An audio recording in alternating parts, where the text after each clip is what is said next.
Shalom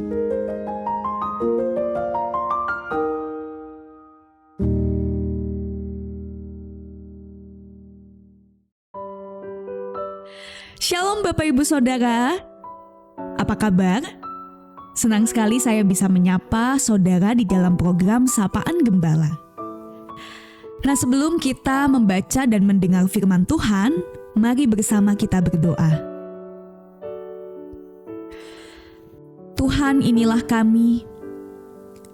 Kami meneduhkan hati dan diri kami di hadapan-Mu untuk mendengar apa yang menjadi isi hati-Mu yang Engkau ingin nyatakan kepada setiap kami. Berfirmanlah Tuhan, kami siap untuk mendengar. Kami siap untuk dibarui oleh kebenaran-Mu. Terima kasih Tuhan, dalam Kristus Yesus kami berdoa. Amin. Saudara, bacaan perenungan kita pada hari ini diambil dari Roma pasal 9, ayatnya yang ke-6 hingga 18. Saudara bisa membaca keseluruhan ayat ini di tempat masing-masing, tetapi saya akan membacakan Roma pasal 9 ayat ke-18. Tertulis demikian. Jadi ia menaruh belas kasihan kepada siapa yang dikehendakinya, dan ia menegarkan hati siapa yang dikehendakinya.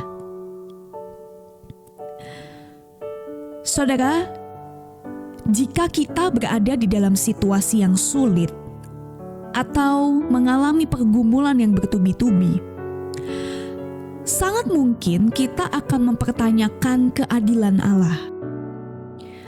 Kenapa ya, kok Tuhan membiarkan semua ini terjadi padaku? Kenapa aku harus mengalami ini, bukan orang lain, dan lain sebagainya? Nah saudara, kalau kita melihat pada surat Rasul Paulus kepada jemaat di Roma, Paulus menjelaskan bahwa Allah memiliki otoritas untuk menentukan orang-orang pilihannya. Meskipun Allah telah memilih Israel, tapi Allah juga membedakan antara bangsa Israel dengan umat Israel. Artinya apa? Bahwa Allah punya otoritas untuk memilih orang-orang tertentu sesuai dengan rencananya. Ini sama halnya dengan ketika Allah memilih Abraham, Ishak, Yakub, Musa, dan orang-orang lain.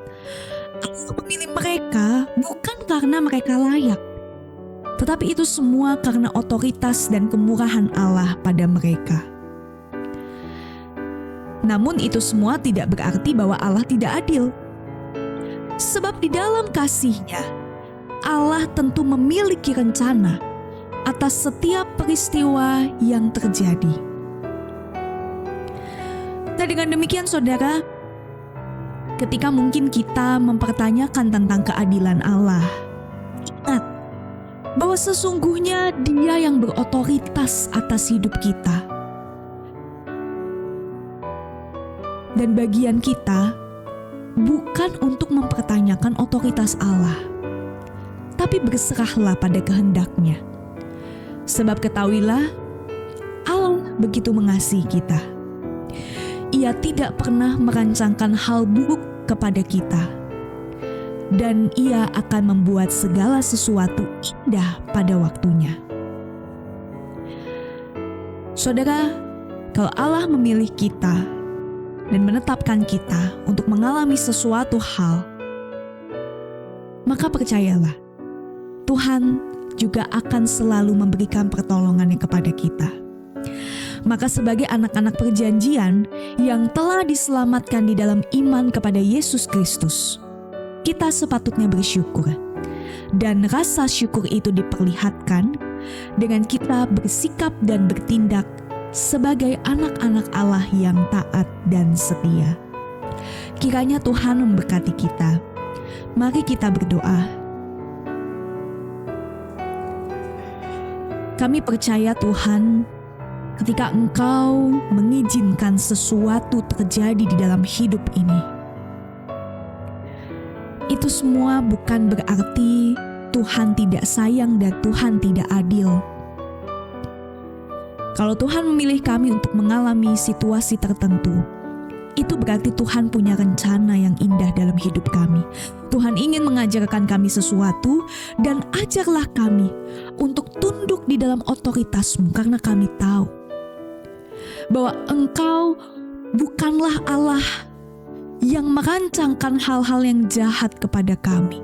Engkau akan selalu membawa kami untuk melihat rencana-Mu yang indah. Terima kasih Tuhan, ajarlah kami untuk selalu berserah kepada Engkau dan tunduk pada otoritas-Mu yang selalu membawa kebaikan buat kami. Amin.